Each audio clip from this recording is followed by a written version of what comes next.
आइए आज आप सब सुनेंगे अधिक मास पुरुषोत्तम मास महात्म्य कथा में 7वें अध्याय की कथा। तो बोलिए प्रेम से भगवान विष्णु की जय, माता लक्ष्मी की जय, श्री राधा कृष्ण की जय। नारद जी बोले, विष्णु भगवान ने अधिक मास का अपार दुख निवेदन करके जब मौन धारण किया, तब हे बद्रीपते पुरुषोत्तम ने क्या किया, सो इस समय आप हमसे कहिए। श्री नारायण बोले, हे वत्स, गोलोकनाथ श्री कृष्ण ने विष्णु के प्रति जो कहा वह अत्यंत गुप्त है, परंतु भक्त आस्तिक सेवक दंभ रहित अधिकारी पुरुष को कहना चाहिए। अतः मैं सब कहता हूँ, सो आप सुनिए। यह आख्यान सत्कृति, पुण्य, यश, सुपुत्र का दाता, राजा को वश में करने वाला है और दरिद्रता का नाश करने वाला एवं बड़े पुण्यों से सुनने को मिलता है। जिस प्रकार इसको सुने उसी प्रकार अनन्य भक्ति से सुने हुए कर्मों को करना भी चाहिए। श्री पुरुषोत्तम बोले, हे विष्णु, आपने बड़ा अच्छा किया जो मलमास को लेकर यहाँ पर आए। इससे आप लोगों में कीर्ति पाएंगे। आपने जिसका उद्धार स्वीकार किया है उसको हमने ही स्वीकार किया, ऐसा समझे। अतः इसको हम अपने समान सर्वोपरि करेंगे। गुणों से, कीर्ति के अनुभाव से, षडैश्वर्य से, पराक्रम से, भक्तों को वर देने से और भी जो मेरे गुण हैं उनसे मैं पुरुषोत्तम जैसा लोक में प्रसिद्ध हूँ। वैसे ही यह मलमास भी लोकों में पुरुषोत्तम करके प्रसिद्ध होगा। मेरे में जितने भी गुण हैं वे आज से मैंने इसे दे दिए। पुरुषोत्तम जो मेरा नाम लोक तथा वेद में प्रसिद्ध है, वह भी आपकी प्रसन्नता का अर्थ आज मैंने इसे दे दिया। हे मधुसूदन, आज से मैं इस अधिक मास का स्वामी भी हुआ। इसके पुरुषोत्तम इन नाम से सब जगत पवित्र होगा। मेरी समानता पाकर यह अधिक मास सब मासों का राजा होगा। यह अधिक मास जगत पूज्य एवं जगत से वंदना करवाने के योग्य होगा। इनकी पूजा और व्रत जो करेंगे उनके दुख और दारिद्र्यों का नाश हो जाएगा। चैत्रादि सब मास सकाम है, इसको हमने निष्काम किया है। इसको हमने अपने समान समस्त प्राणियों को मोक्ष देने वाला बनाया है।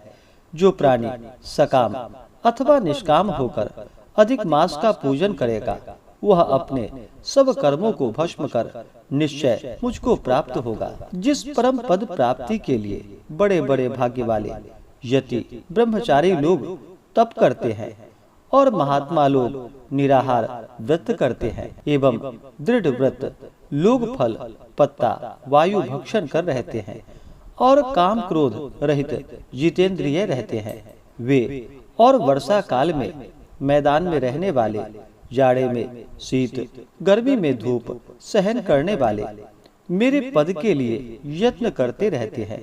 हे गरुड़ ध्वज, तब भी वे मेरे अव्यय परम पद को प्राप्त नहीं होते हैं, परंतु पुरुषोत्तम के भक्त एक मास के ही व्रत से बिना परिश्रम जरा मृत्यु रहित उस परम पद को पा लेंगे।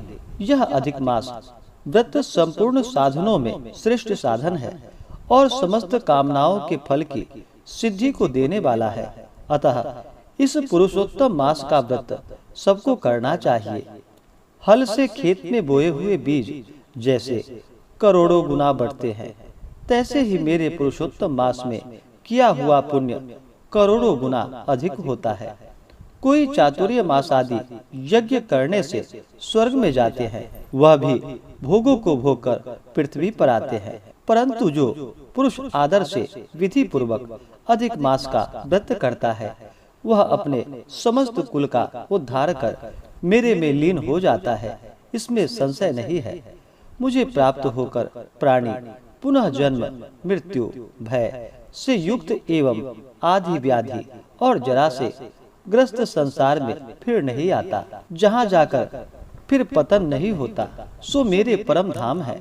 ऐसा जो वेदों का वचन है वह सत्य है, असत्य कैसे हो सकता है। यह अधिक मास और इसका स्वामी मैं ही हूँ और मैंने ही इसे बनाया है और पुरुषोत्तम यह जो मेरा नाम है सो भी मैंने इसे दिया है। अतः इसके भक्तों की मुझे दिन रात चिंता बनी रहती है। इसके भक्तों की मनोकामनाओं को मुझे ही पूर्ण करना पड़ता है। कभी कभी मेरे भक्तों का अपराध भी गणना में आ जाता है, परंतु पुरुषोत्तम मास के भक्तों का अपराध मैं कभी नहीं गिनता। हे विष्णु, मेरी आराधना से मेरे भक्तों की आराधना करना मुझे प्रिय है। मेरे भक्तों की कामना पूर्ण करने में मुझे कभी देर भी हो जाती है, किंतु मेरे मास में जो भक्त है उसकी कामना पूर्ण करने में मुझे कभी भी विलंब नहीं होता। मेरे मास के जो भक्त हैं वे मेरे अत्यंत प्रिय हैं। जो मनुष्य इस अधिक मास में जप दान नहीं करते हैं वे महामूर्ख हैं, और जो पुण्य कर्म रहित प्राणी स्नान भी नहीं करते एवं देवता तीर्थ दुजों से द्वेष रखते हैं वे दुष्ट अभागी और दूसरे के भाग्य से जीवन चलने वाले होते हैं। जिस प्रकार खरगोश के सिंग कदापि नहीं होते, वैसे ही अधिक मास में स्नान आदि न करने वाले को स्वप्न में भी सुख प्राप्त नहीं होता है। जो मूर्ख मेरे प्रिय मलमास का निरादर करते हैं और मलमास में धर्माचरण नहीं करते, वे सर्वदा नरकगामी होते हैं। प्रति तीसरे वर्ष पुरुषोत्तम मास प्राप्त होने पर जो प्राणी धर्म नहीं करते हैं वे कुंभीपाक नरक में गिरते हैं और इस लोक में दुख रूप अग्नि में बैठे स्त्री पुत्र पौत्र आदि को से उत्पन्न बड़े भारी दुखों को भोगते हैं। जिन प्राणियों को यह मेरा पुण्यतम पुरुषोत्तम मास अज्ञान से व्यतीत हो जाए, वे प्राणी कैसे सुखों को भोग सकते हैं। जो भाग्यशालिनी स्त्रियां सौभाग्य और पुत्र सुख चाहने की इच्छा से अधिक मास में स्नान दान पूजन आदि करती हैं, उन्हें सौभाग्य संपूर्ण संपत्ति और पुत्र आदि यह अधिक मास देता है। जिनका यह मेरे नाम वाला पुरुषोत्तम मास दान आदि से रहित बीत जाता है, उनके अनुकूल मैं नहीं रहता और न उन्हें पति सुख प्राप्त होता है। भाई पुत्र धनों का सुख तो उसे स्वप्न में भी दुर्लभ है। अतः विशेष करके सब प्राणियों को अधिक मास में स्नान पूजा जप आदि और विशेष करके शक्ति के अनुसार दान अवश्य ही करनी चाहिए। जो मनुष्य इस पुरुषोत्तम मास में भक्ति पूर्वक मेरा पूजन करते हैं वे धन पुत्र और अनेक सुखों को भोग कर पुनः गोलोक के वासी होते हैं। मेरी आज्ञा से सब जन मेरे अधिक मास का पूजन करेंगे। मैंने सब मासों से उत्तम मास इसे बनाया है। मेरी आज्ञा से सब जन मेरे अधिक मास का पूजन करेंगे। मैंने सब मासों से उत्तम मास इसे बनाया है, इसलिए अधिक मास की चिंता त्याग करके रमापते आप इस अतुलनीय पुरुषोत्तम मास को साथ लेकर अपने बैकुंठ में जाइए। श्री नारायण बोले। इस प्रकार भगवान श्री कृष्ण के मुख से रसिक वचन श्रवण करके भगवान विष्णु अत्यंत प्रसन्नता पूर्वक इस मलमास को अपने साथ लेकर नूतन जलधर के समान श्याम भगवान श्री कृष्ण को प्रणाम कर गरुड़ पर सवार हो शीघ्र वैकुंठ धाम को चले गए। इस प्रकार से श्री बृहन्नारदीय पुरुषोत्तम मास महात्म्य कथा में 7वें अध्याय की कथा पूर्ण हुई। तो बोलिए प्रेम से भगवान विष्णु की जय, माता लक्ष्मी की जय, श्री राधा कृष्ण की जय, पुरुषोत्तम भगवान की जय, सर्वदेवी देवता की जय। तो आशा करता हूँ कि यह कथा आपको अच्छा लगा हो।